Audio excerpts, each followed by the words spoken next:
Hello students, today in this video we are going to read your chapter 6, Childhood. This is a poem written by Marcus Nathan. Marcus Nathan द्वारा लिखी गई ये poem है childhood, जिसका अर्थ होता है बचपन। ये आपका चैप्टर 6 है और पोइम 5 है आपकी। चलिए इसके बारे में जानते हैं। जैसा कि आप इसके टाइटल चाइल्डहुड से समझ रहे हैं, इसमें जो कवि हैं वो बताते हैं कि बचपन को खो देना कितना कष्टप्रद होता है। एक ऐसे नॉस्टैल्जिया की पोजीशन में वो रहते हैं कवि इस पोइम को जब वो लिखते हैं और जब याद करते हैं अपने बचपन को। The poet is obsessed with the loss of his childhood. कवि अपने बचपन को खो देने से मनोग्रस्त है, यानी कि वो याद भी करता है और उसको कष्ट भी होता है। He wants to know exactly when he lost his childhood. वो जानना चाहता है कि कब उसने अपने बचपन को खो दिया। He makes different speculations. और वो इसके लिए अलग अलग speculations अंदाजे लगाता है। He realizes that the process of attaining adulthood and the loss of childhood is gradual. वो अनुभव करता है कि जब एडल्टहुड उसको मिली, जब वो वयस्क हो गया, बड़ा हो गया, तो उसको प्राप्त करने में और फिर बचपन के खोने में, लॉस ऑफ चाइल्डहुड, बचपन के खोने में एक ग्रेजुअलिटी, एक अनुक्रमिक क्रिया होती है, एक प्रक्रिया होती है, धीरे धीरे वो प्रक्रिया होती है। It involves different states of growth. और इसमें भिन्न भिन्न प्रकार की विकास की अवस्थाएं होती हैं जब वो बचपन से अपने बड़े होने की अवस्था में पहुंचता है। तो उस कवि की जो नॉस्टैल्जिया की पोजीशन है, नॉस्टैल्जिया माने एक ऐसी पोजीशन होती है जब व्यक्ति उदास होता है, उसके अंदर खिन्नता आ जाती है, वो पास्ट की बातों को याद करता है और फिर ऐसी इच्छा करता है कि वो पास्ट में वापस चला जाए, उसकी सारी बातें उसको आ जाएं। ऐसा कुछ नॉस्टैल्जिया की पोजीशन में मार्कस नैटिन इस पोएम को लिखते समय है। चलिए इस पोएम को स्टार्ट करते हैं। इसमें 4 स्टेंजा हैं। तो फर्स्ट स्टेंजा इसको आप पढ़ें। When did my childhood go? Was it the day I ceased to be 11? Was it the time I realized that hell and heaven could not be found in geography? And therefore could not be, was that the day? यहाँ पर कुछ vocabulary है। Seized माने होता है पूरा किया हुआ, यानी एंडेड, खत्म हो जाना, और गो माने भी समाप्त होना है यहाँ पर, और ज्योग्राफी यानी भूगोल। तो the poet reflects and tries to know the day he lost his childhood. कभी इसमें याद करता है कि मेरा बचपन कब चला गया। When did my childhood go? मेरा बचपन कब चला गया। Was it the day I ceased to be 11? क्या वो तब चला गया जब मैंने 11 वर्ष पूरे किए। यानी कभी कहता है कि जब मैं 11 ईयर का हो गया कंप्लीटली, तब मैंने बचपन खो दिया था। He makes a guess. Perhaps he ceased to be a child when he completed 11 years. फिर कहते हैं, Was it the time I realized that hell and heaven could not be found in geography? वो कहते हैं कि क्या उस समय मेरा बचपन चला गया जब मुझे यह अनुभव हुआ कि हेल एंड हेवन, नर्क और स्वर्ग, ज्योग्राफी की बुक्स में नहीं पाए जाते। And therefore could not be, was that the day? और इसलिए वे हो ही नहीं सकते थे, क्योंकि भूगोल की किताबों में हेल एंड हेवन होते ही नहीं हैं। क्या वो दिन था जब मेरा बचपन मुझे छोड़कर चला गया था। He was no more a child when he came to know that hell and heaven are imaginary concepts. Hence they don't exist anywhere, not even in the books of geography. Was that the day when he lost his childhood? तो first stanza में वो ये बताने की कोशिश करते हैं, कभी अंदाजा लगाता है। The poet makes a guess that it was the age of 11 when he started thinking like a rational human being. कि जब वो 11 वर्ष की आयु का था तब उसने एक रैशनल, एक तार्किक मनुष्य की तरह, जो व्यक्ति एक तर्क करता है कोई चीज के लिए, सोचना आरंभ किया। उसने अनुभव किया, he realised that hell and heaven were mere imaginary concepts. उसने अनुभव किया कि नरक और स्वर्ग केवल काल्पनिक धारणाएं हैं, कॉन्सेप्ट्स हैं, इमेजिनरी कॉन्सेप्ट्स हैं। And they existed only in the mind, और वे दिमाग के अतिरिक्त और कहीं मौजूद नहीं होते।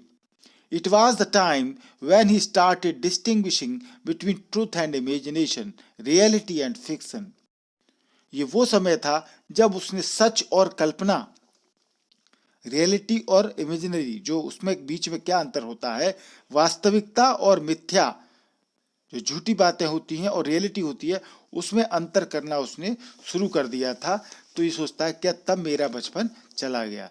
चलिए सेकंड स्टेंजा को देखें। When did my childhood go? Was it the time I realized that adults were not all they seemed to be? They talked of love and preached of love, but did not act so lovingly. Was that the day? कवि कहता है मेरा बचपन कब चला गया। When did my childhood go? क्या वह उस समय चला गया, विदा हो गया, जब मुझे अनुभव हुआ कि जो एडल्ट होते हैं, वयस्क, वो पूरे तौर पर वैसे नहीं थे जैसे कि वे दिखाई देते थे। सीम्ड माने प्रतीत होना, अपीयर होना। Again the poet puts the same question. He wants to know the day when he was no more a child. Perhaps it was a day when he realised that the grown ups were not exactly as good as they appeared to be. All they seem to be, ठीक है ना, जैसे कि वे प्रतीत होते हैं वैसे नहीं होते हैं। यानी वो इसमें बताता है कि बड़े लोग बातें कुछ करते हैं और काम कुछ करते हैं, अपना पाखंड, अपनी हिपोक्रेसी वो शो करते हैं। They talked of love and preached of love, but did not act so lovingly. Was that the day? वे प्यार के बारे में बातें करते हैं, प्यार का प्रीच करते हैं, प्रवचन करते हैं, परंतु प्रैक्टिकली, व्यवहार में वे इतने लविंगली, इतने प्रेम भरे नहीं होते थे जितना कि वे प्यार की बातें एडल्ट लोग करते थे। Was that the day? क्या उसी दिन मेरा बचपन मुझसे जुदा हो गया? जब मुझे ये एहसास हुआ, तो क्या जब मुझे लगा कि बड़े लोग जो बातें करते थे वे ऐसे नहीं थे। Perhaps the poet lost his childhood when he was able to see through the hypocrisy of adults. शायद कवि ने अपना बचपन तभी खो दिया था जब वो वयस्कों के हिपोक्रेसी, पाखंड को भांपने के योग्य हो गया था। He realized that the grown-ups were not as good as they appeared to be. उसे अनुभव हुआ कि एडल्ट लोग उतने अच्छे नहीं हैं जितने कि वे दिखाई पड़ते हैं। Nor did they practice love in their life as they frequently talked and preached. नहीं उन्होंने उस प्रेम को जीवन में अपनाया जिसकी वे अक्सर बातें और प्रवचन करते रहते थे। Gradually, when he learned this art, he moved a step forward adulthood. और धीरे धीरे जैसे उसने उस आर्ट को, कला को वो सीख गया, बच्चा भी समझ गया बड़े लोगों की बातों को, तो फिर उसने एडल्टहुड की ओर भी अपना एक कदम बढ़ा दिया। तो ये स्टेंजा आपको समझ में आ रही होगी। अगला नेक्स्ट स्टेंजा, थर्ड स्टेंजा देखते हैं। When did my childhood go? Was it when I found my mind was really mine, to use whichever way I choose, producing thoughts that were not those of other people, but my own, mine alone. Was that the day? क्या मेरा बचपन उस दिन चला गया, उस दिन मुझसे विदा हो गया। इट माने द डे, वो दिन, ठीक है ना। The poet goes on repeating the same question. कब मेरा बचपन चला गया? क्या वो तब चला गया जब मैंने पाया कि मेरा दिमाग वास्तव में मेरा ही है, वो किसी और के द्वारा डायरेक्ट नहीं किया जाता, निर्देशित नहीं किया जाता या दूसरे से अफेक्टेड नहीं है। He wants to know the day and time when he lost his childhood. Perhaps it was the day when he realized that his mind was really his own. He could use his mind the way he liked to choose. To use whichever way I choose. और इसे मैं जैसे भी चाहूं वैसे प्रयोग कर सकता हूं. Producing thoughts that were not those of other people but my own and mine alone was that the day. मैं ये विचार पैदा कर सकता हूं जो दूसरे लोगों के नहीं अपितु मेरे और केवल मेरे ही हैं. क्या वही दिन था जब मुझसे मेरे बचपन ने अलविदा कहा था. He could think independently. अब वो अपने independently सोच सकता था. And his thoughts were not of other people but of his own. अब उसके विचार खुद के उसके विचार थे, किसी दूसरे के नहीं थे. And his own alone. और केवल उसी के थे. Perhaps that was the day when he lost his childhood. So in this stanza, he tried to say that there came a stage in a poet's life when he developed the art of independent thinking. कवि के जीवन में वो अवस्था आई जब उसने स्वतंत्र रूप से सोचने की कला को विकसित कर लिया कि वो खुद भी फ्रीली सोच सकता है. इस आर्ट को उसने डेवलप कर लिया. At this stage he realized that his mind was his own and it was not influenced or directed by others. इस अवस्था में उसने अनुभव किया कि उसका दिमाग उसका अपना है और वो दूसरों से प्रभावित या निर्देशित नहीं होता था. The day he developed his individuality, he ceased to be a child. और जिस दिन उसने अपने व्यक्तित्व का विकास कर लिया उसी दिन से वो बच्चा नहीं रहा. तो ये अगेन क्वेश्चन जो उसके माइंड में आता है, ये सारी बातें उसको बताती हैं इस पोएम के स्टेंजा में कि कवि now the poet is in nostalgia situation. Last stanza. Where did my childhood go? It went to some forgotten place that's hidden in an infant's face. That's all I know. Forgotten माने होता है जो चीज भुला दी गई हो. That which is not remembered, lost to memory. Hidden माने होता है कंसील्ड, छिपा हुआ. इन्फेंट माने जो नया बच्चा भी पैदा हुआ हो, बच्चा, शिशु, बेबी जिसको बोलते हैं. तो फिर अगेन वो क्वेश्चन करता है मेरा बचपन कहाँ चला गया. Where did my childhood go? The poet is eager to know when he lost his childhood. शायद वह किसी ऐसी जगह चला गया है बचपन जिसे भुला दिया गया है. It went to some forgotten place. मैं तो केवल यही जानता हूं कि मेरा बचपन किसी शिशु के चेहरे में जाकर छुप गया है, किसी छोटे बच्चे बेबी के चेहरे में जाकर छुप गया है. All that he remembers is that perhaps his childhood is lying hidden in the innocent face of an infant. So in this last stanza, this is the final stanza, the poet asks, where did my childhood go?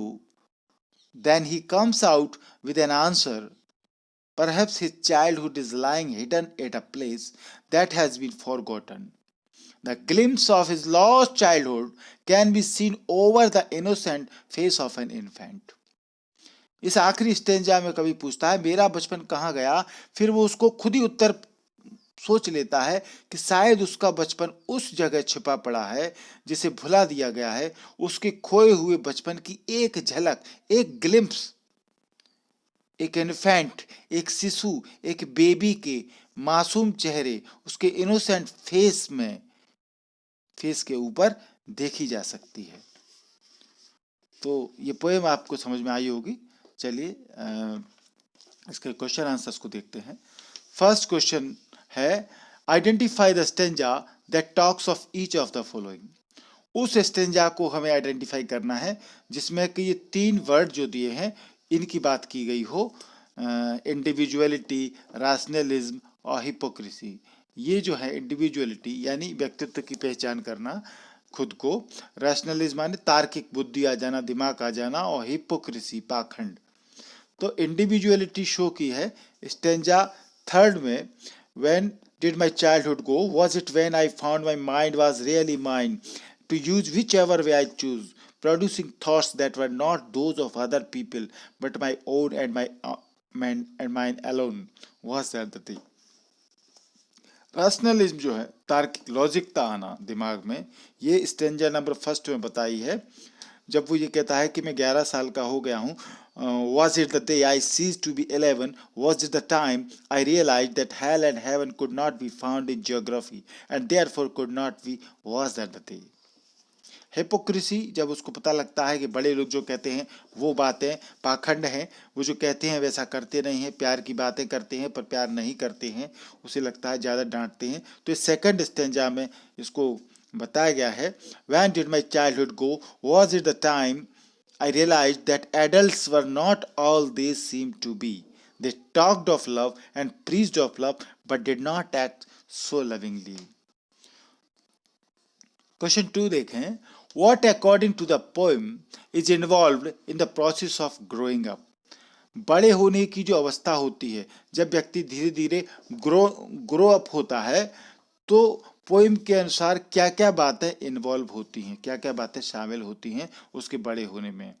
तो answer है, first reason जो है वो है the poem makes it clear, कविता इसको बिल्कुल poem जो है क्लियर कर देती है, that the process of growing up means the loss of childhood innocence. बड़े होने का अर्थ ये होता है, उस प्रक्रिया का मतलब कि एक तो हम अपने बचपन की जो चंचल निर्दोषता होती है, इनोसेंस जो होती है, वो खो देते हैं। जब बड़े होते हैं तो बचपन में जो हमारे अंदर इनोसेंस रहती है वो खत्म हो जाती है। First of all it begins with the stage when one can differentiate between reality and imaginary things. मतलब सबसे पहले हम ये देखें कि ये तब शुरू होती है, ये स्टेज, ये अवस्था, जब कोई वास्तविकता और काल्पनिकता में डिफरेंशिएट करना सीख जाता है। रियलिटी और इमेजिनरी थिंग्स क्या हैं उनके बीच में जब उसको अंतर पता लग जाता है, तब उसको लगता है कि वो ग्रो अप हो रहा है। तो ये पहला एहसास होता है। Secondly, when one can differentiate between what adults preach and what they do, he can see through their hypocrisy. तो दूसरा, जब वो ये डिफरेंशिएट करना सीख जाता है, अंतर करना सीख जाता है कि जो बड़े लोग हैं, एडल्ट्स लोग हैं, वयस्क लोग हैं, वो क्या प्रीच करते हैं, क्या प्रवचन देते हैं और वास्तव में भी करते क्या हैं, जब वो ये पाखंड सीख जाता है तब वो बड़ा होता है। थर्ड है, and lastly, when one acquires power of reasoning and thinking independently. जब कोई में ये पावर शक्ति आ जाती है, ये क्षमता आ जाती है रीजनिंग करने की, तार्किक करने की और स्वतंत्र रूप से सोचने की। ही इज नॉट इन्फ्लुएंस्ड और डायरेक्टेड बाय अदर्स। जब दूसरों की बातों में नहीं आता, दूसरों के द्वारा निर्देशित नहीं होता, दूसरों से इन्फ्लुएंस नहीं होता, प्रभावित नहीं होता, as he was in his childhood, जैसा कि वो बचपन में प्रभावित होता था। तो ये तीन बातें हमको बताती हैं ग्रोन अप की स्टेज को। थर्ड क्वेश्चन है, what is the poets feeling towards childhood. कवि की बचपन के प्रति क्या फीलिंग्स हैं, चाइल्डहुड के लिए क्या फीलिंग है। The poet seems to be nostalgic about his childhood. कवि अपने बचपन के लिए नॉस्टैल्जिक प्रतीत होता है। नॉस्टैल्जिक माने कि उदासीनता या खिन्नता की पोजीशन, यानी कि वो पास्ट को याद करता है और ऐसी इच्छा करता है कि पास्ट फिर से उसको वापस मिल जाए, वापस से चला जाए। ऐसा एक कष्ट, एक उदासीनता जब दिमाग में आती है, तो कवि जो है इसमें पोइट, वो भी नॉस्टैल्जिक पोजीशन में है।